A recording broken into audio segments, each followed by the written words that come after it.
What's up, everybody? I'm Stan, and welcome to Detail Comics, where we go over comics in detail. This is where I go over comic book, its story, its art, give you my impressions of it, and whether it's something you should go back to the comic book shop for or not.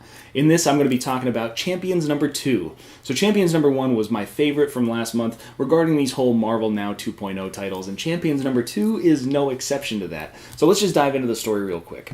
So in the previous issue, what we saw was the collaboration, the grouping of this Champions team, and that was primarily Miles Morales, Kamala Khan, Miss Marvel, as well as Sam Alexander. And then they went and found somebody else that could give them a hand, like Amadeus Cho's Totally Awesome Hulk.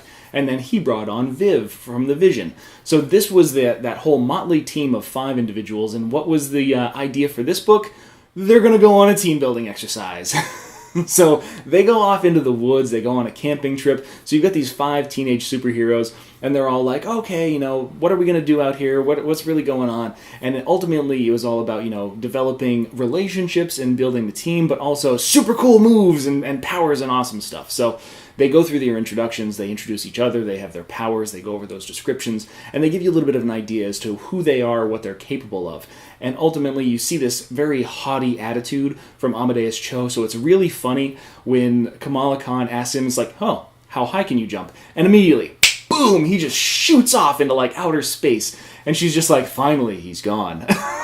So that was immediately very funny. We have Sam Alexander, and then Viv, she's got her own little different quirks and things like that are associated with her and her powers. And then they find out that she's basically got built-in Wi-Fi. They're asked, what's your password? And she's like, you won't believe that an android can cry. That's all in one word with a little 1 in the android for the I. And I was like, oh my god. When they reference the Vision line where he can, the Vision cries for the first time. That when they reference that whole thing as her Wi-Fi password, I lost it. I just started laughing.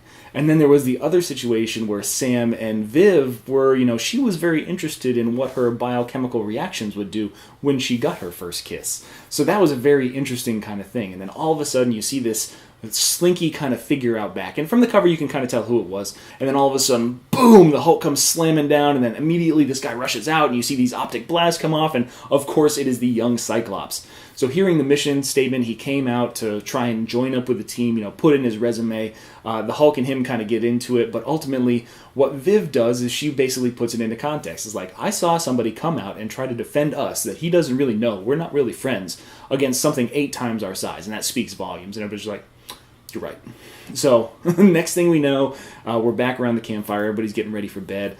Miles Morales is kind of ribbing Sam about how he really wants to kiss Viv, especially after that whole near-miss situation. And what do we find on the last page?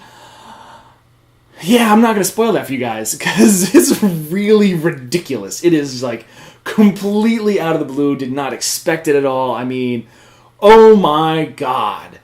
OMG, dude. What are you doing, Mark Waid? Mark Waid is just, this is the best, this is the best team book that I've read in a long time. As far as Marvel's concerned, I was just super fun. It was very funny. It was, the action was very good, and I love Ramos's art. It's just a really good complementary piece. It ties it all together because it's very youthful. It's a little cartoonish, and it gives that kind of perspective and persona to each of these individual characters. He does a great job with that. It's just a really good choice. And the way that Mark Waid is writing it is very fun and youthful, and it's tapping into these things, and I'm just enamored with it. I really like Champions. It's going to be a book that I'm going to keep on my pull list for the foreseeable future. There's all these different kind of things that are going to be going on in Champions moving forward, and I can't wait to see where everything goes. Just because if you can interject this kind of character, this kind of plot development around these interpersonal relationships, that was one of the things that made the X-Men fun, and it's what makes a lot of characters fun. It's not all about smashing bad guys, it's about how different personalities and power sets play off each other, and that's what they're really capturing in Champions. I can't really say enough good things about this book. Definitely go out and read it. It's super fun. I can't recommend it enough. A+, 10 out of 10. I'm big into this book. It was great. So that was my review of Champions number 2, but I want to know what you guys thought about it too. Did you think that it was as good as I thought it was, or was it a little bit flat for you? So hit me up in the comments down below and we can start that conversation. As always, if you like what you see, hit that like button. Don't forget to subscribe right there to get more news, reviews, and commentary on comic books, comic book movies, comic book TV shows and games, and anything and everything inside the world of comics.